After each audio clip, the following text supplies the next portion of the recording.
Tenho apenas 2 mãos e o sentimento do mundo, mas estou cheio de escravos. Minhas lembranças escorrem e o corpo transige na confluência do amor. E a verdade é a seguinte, que o documento oficial, o discurso, a entrevista, nunca dizem a verdade integralmente. Parece que a verdade é uma coisa tão perigosa que ninguém ousa enfrentá-la e extrair dela toda a riqueza que ela tem. E eu acredito que Carlos Drummond de Andrade é um dos maiores, né, se não o maior poeta de todos os tempos, tá? Um poeta que teve ali uma quebra com a temática anterior, né, um pós-22, e ele trouxe ali as suas poesias, versos mais livres, com temática até então antes pouco explorada, e isso fez, né, ser reconhecido como um dos maiores poetas que nós tivemos até hoje. Então, falar de Drummond é falar de um dos mais importantes poetas do modernismo brasileiro. E a poesia do Drummond é uma poesia que diz muito sobre nós, sobre a experiência humana, mas também sobre o mundo, né? E a gente pode pensar a poesia do Drummond em diferentes vertentes. Uma delas é o eu e o mundo, né? Esse eu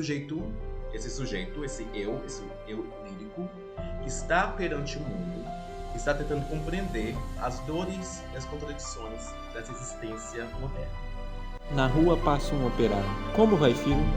Não tem blusa, no conto, no drama, no discurso político, a dor do operário está na sua blusa azul, de pano grosso, nas mãos grossas, nos pés enormes, nos desconfortos enormes. Este é um homem comum, apenas mais escuro que os outros, e com uma significação estranha no corpo, que carrega desígnios e segredos. Para onde vai ele, pisando assim tão firme? Não sei. A fábrica ficou lá atrás. Adiante é só o campo com algumas árvores, o grande anúncio de gasolina americana e os fios. O operário não lhe sobra tempo de perceber que eles levam e trazem mensagens que contam da Rússia, do Araguaia, dos Estados Unidos. Não ouve na Câmara dos Deputados o líder oposicionista vociferando. Caminha no campo e apenas repara que ali corre água, que mais adiante faz calor. Para onde vai o operário? Teria vergonha de chamá-lo meu irmão. Ele sabe que não é, nunca foi o meu, que não nos entendemos nunca e me despreza. Nessa vertente em que esse eu lírico está perante o mundo, ele se sente deslocado, marginal, no sentido que ele está marginalizado. E ele observa a sociedade com um certo estranhamento, se sentindo estrangeiro, se sentindo fora do lugar. Ou talvez eu próprio me despreze aos seus olhos. Tenho vergonha e vontade de encará-lo. Uma fascinação quase me obriga a pular a janela, a cair em frente dele, sustar-lhe a marcha, pelo menos implorar que suste a marcha. Agora está caminhando no mar. Eu pensava que isso lhe fosse privilégio de alguns santos e de navios, mas não há nenhuma santidade no operário, e não vejo rodas nem hélices no seu corpo, aparentemente banal. Sinto que o mar se acovardou e deixou-o passar.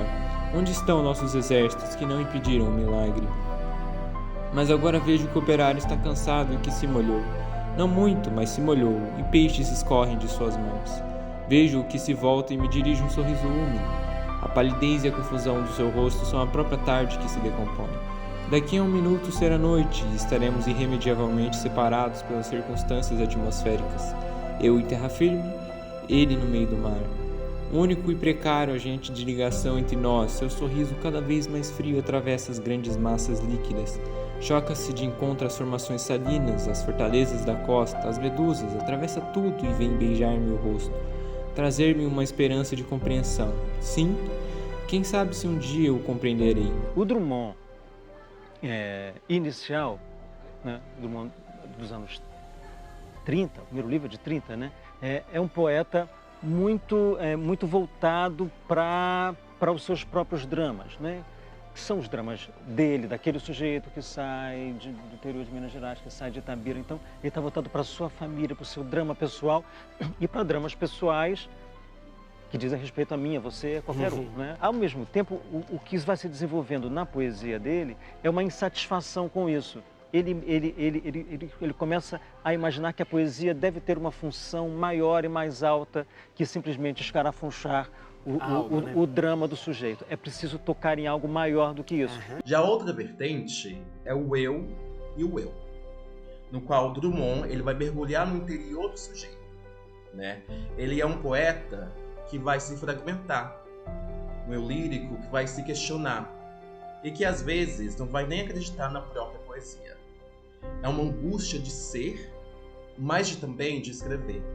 Se a gente não realiza mais as coisas da mocidade, pelo menos a gente pensa e curte elas em pensamento. Então a atividade literária é uma dessas. Você pode continuar indefinidamente, né, enquanto não vier aquela esclerose, né, o derrame, coisa assim trágica. Você pode continuar escrevendo impunemente.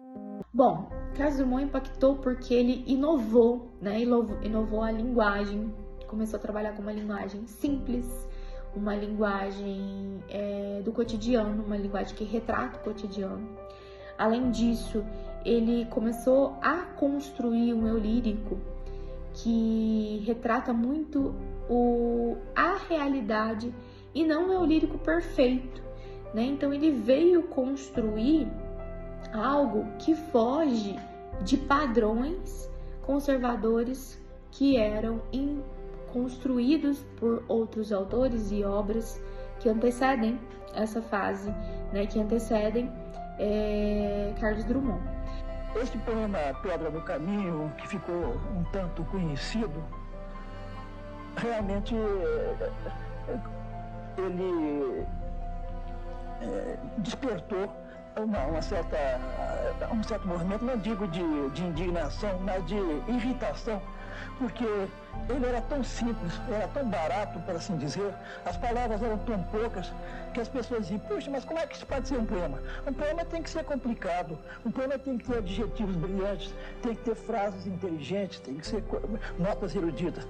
E o meu poema não tinha nada, mas exatamente a minha intenção era essa, era fazer um poema com o mínimo de palavras, bem repetido, bem massacrante, bem chato. Olha, Carlos Drummond de Andrade, principalmente com a publicação do seu poema No Meio do Caminho, né, todos já ouviram pelo menos alguma vez na vida, no meio do caminho tinha uma pedra no meio do caminho, foi sim considerado um escândalo na época, né, devido aí à quebra em vários sentidos de temática, de estilo. Quando me levantar do céu, estará morto saqueado.